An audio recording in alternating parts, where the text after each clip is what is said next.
आइए सुनते हैं एक कहानी तीन लालची बहनों की। तीन बहनों की लालची भाभी। करिश्मा, रेशमा और मनीषा तीन बहनें हैं। उनका एक भाई भी है, मयंक। मयंक अपनी बहनों को बहुत प्यार करता है, लेकिन मयंक की पत्नी सविता इस मामले में मयंक से बिल्कुल ही अलग है। वो अपनी ननदों का जितना बुरा कर सकती है उतना बुरा करती ही रहती है और अपनी ननदों पर हुक्म भी चलाती है। करिश्मा, करिश्मा, तुमने अभी तक नाश्ता नहीं बनाया? तुम्हारे भैया को ऑफिस जाने में देर हो रही है। हाँ भाभी, बस अभी बनाती हूँ। करिश्मा, तुम ये ढीलापन छोड़ दो। कल को पराए घर जाना है। वहाँ अगर तुम इस तरह से काम करोगी तो लोग क्या कहेंगे कि माँ ने और भाभी ने कुछ सिखाया नहीं। और तुम्हारी दोनों बहनें कहाँ हैं? अब रेशमा मार्केट गई है और मनीषा सो रही है। क्या? सुबह के 8 बज रहे हैं और ये महारानी अभी भी सो रही है? ये कहते हुए सविता अपनी सास दुर्गा देवी के पास जाती है। माँ जी, देख रही हो अपनी बेटियों के तौर तरीके? क्या हुआ बहू, सुबह सुबह क्या कर दिया मेरी बेटियों ने? अरे एक तो अभी अभी उठकर किचन में गई है, दूसरी सुबह सुबह बाहर चली गई और तीसरी अभी तक सो रही है। क्या करूं मैं इन तीनों का? मैं तो परेशान हो गई हूँ। जा जाकर उठा उसे और रेशमा से मैं बात करती हूँ। सविता सीधा मनीषा के कमरे में जाती है और उससे कहती है, महारानी जल्दी उठो, सूरज सर पर आ गया है। भाभी थोड़ी देर और सोने दो ना, मैं रात को लेट सोई थी। वो क्या ना, यूनिट टेस्ट चल रहे हैं। शराफत से उठती है या नहीं, या फिर पानी की भरी बाल्टी डालूं तेरे ऊपर? नहीं नहीं भाभी, मुझे बिस्तर में नहीं लाना, उठती हूँ मैं। मनीषा जल्दी से उठकर बाथरूम में चली जाती है। सभी आराम से बैठकर नाश्ता कर रहे होते कि तभी रेशमा बाजार से हाथ में सामान लिए आ जाती है। रेशमा को देखते ही सविता उस पर बरस पड़ती है। लो, आ गई महारानी। ऐसा भी क्या सामान लाना था जो सुबह आंख मलते ही बाजार की तरफ रवाना हो गई? भाभी, कल आप ही तो चीख रही थी कि घर का सारा सामान मुझे ही लाना पड़ता है, घर में किसी को भी किसी काम से कोई लेना देना नहीं है। अब मैं बाजार जाकर सामान ले आई तो आपको इस बात से भी तकलीफ हो रही है? देख रही हो माँ जी, अपनी बेटी की जुबान कैंची से भी तेज चलती है। और मयंक, आप तो कुछ कहेंगे नहीं अपनी लाडली बहन को? रेशमा, अपनी भाभी से ऐसे बात नहीं करते। चलो माफी मांगो। भैया, मैं क्यों माफी मांगू? आप भाभी से बोलिए ना कि हम पर कम हुक्म चलाया करे। हम इस घर की बेटियां हैं और आपकी पत्नी की ननद है, नौकरानी नहीं। लो कर लो बात। इनकी भलाई के लिए कुछ भी बोलो तो इन्हें बुरा लग जाता है। इस घर में यही इज्जत है मेरी। देख लो माँ जी, आपकी बेटी किस लहजे में मुझसे बात कर रही है। सविता वहां से चली जाती है। मयंक को बहुत गुस्सा आता है, वो भी वहां से चला जाता है।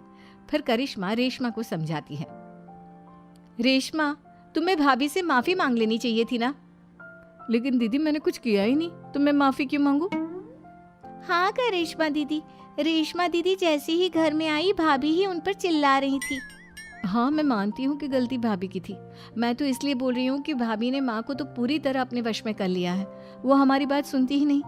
मयंक भैया हमारे लिए हमेशा खड़े रहते हैं, इसलिए उनकी बात का मान तो तुम्हें रखना चाहिए था ना। कोई फायदा नहीं दीदी, कुछ दिनों की बात और है, भाभी उन्हें भी हमारे खिलाफ भड़का देंगी।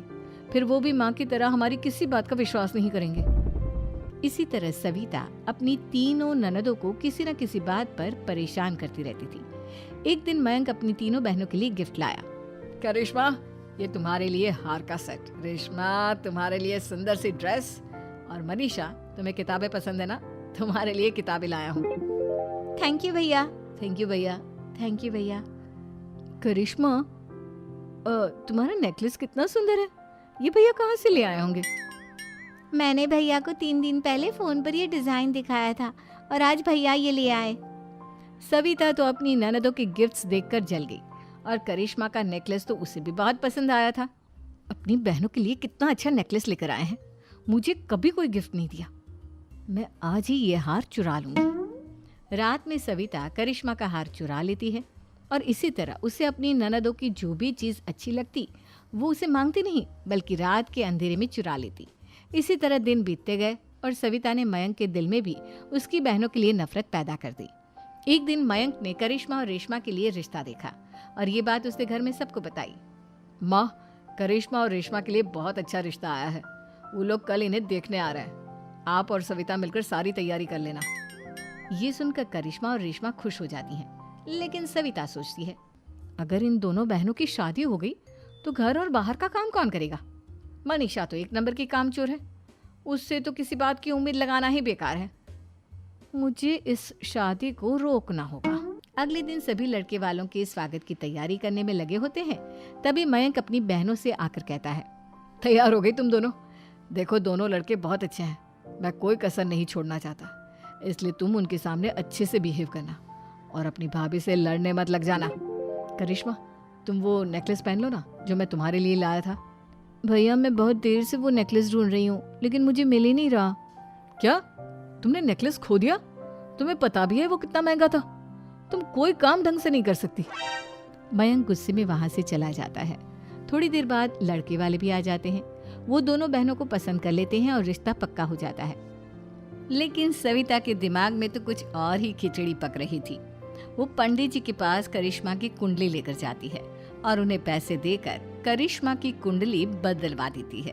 जब लड़के वालों के पास करिश्मा की कुंडली जाती है तो वो दुर्गा को फोन करते हैं। बहन जी, हमने करिश्मा की कुंडली अपने पंडित जी को दिखाई थी। आपकी बेटी की कुंडली नहीं बल्कि दोषों का पिटारा है।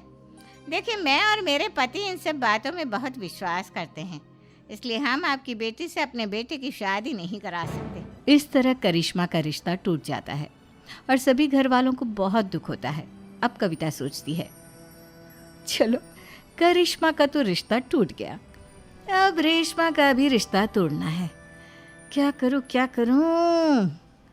अब सविता आवाज बदलकर किसी अननोन नंबर से रेशमा के होने वाले ससुराल में फोन करती है। हेलो, मैं कौन हूँ कौन नहीं ये आपके लिए जानना ज़रूरी नहीं, बस इतना सुन लो कि रेशमा का 2 साल से किसी के साथ अफेयर चल रहा है। बस रेशमा का रिश्ता तोड़वाने के लिए सविता का इतना कहना काफी था। अब रेशमा का भी रिश्ता टूट गया। मयंक और दुर्गा देवी ने रेशमा को खूब खरी खोटी सुनाई और उससे बार बार उस लड़के के बारे में पूछने लगी। आप दोनों मुझे क्यों परेशान कर रहे हो? अरे कोई लड़का होगा मेरी लाइफ में तो मैं बताऊंगी ना, जब कोई है ही नहीं तो कहाँ से लाऊं मैं कोई लड़का? तो तेरे होने वाले ससुराल वालों को फोन किसने किया था?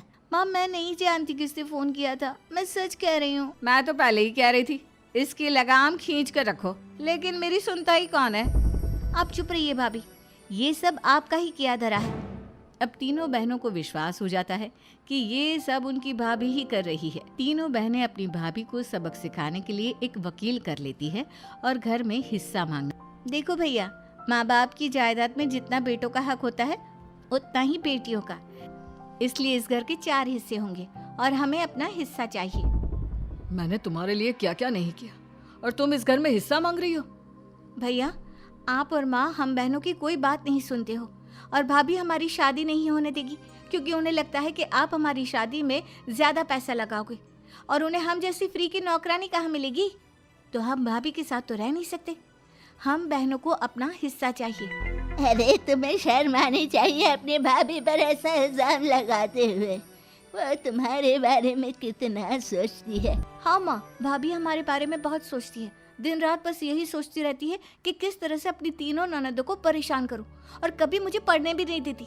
दोनों बहनों का रिश्ता भी तो इन्होंने ही तोड़वाया है और रात में हमारे कमरे में आकर हमारी चीजें भी चुराती हैं। इसी तरह सविता की तीनों ननदें अपनी बात पर अड़ी रही। अब कोर्ट में तारीख भी शुरू हो गई। जब सविता को लगा कि उसकी तीनों ननद इतनी आसानी से नहीं मानने वाली, तो उसने अपने पति और सास को सारी सच्चाई बता दी और अपनी तीनों ननद से माफी मांगी। मयंक और दुर्गा को भी अपनी गलती का एहसास हो गया। अब सविता खुद करिश्मा और रेशमा के लिए अच्छा रिश्ता ढूंढती है और उनकी शादी करवाती है।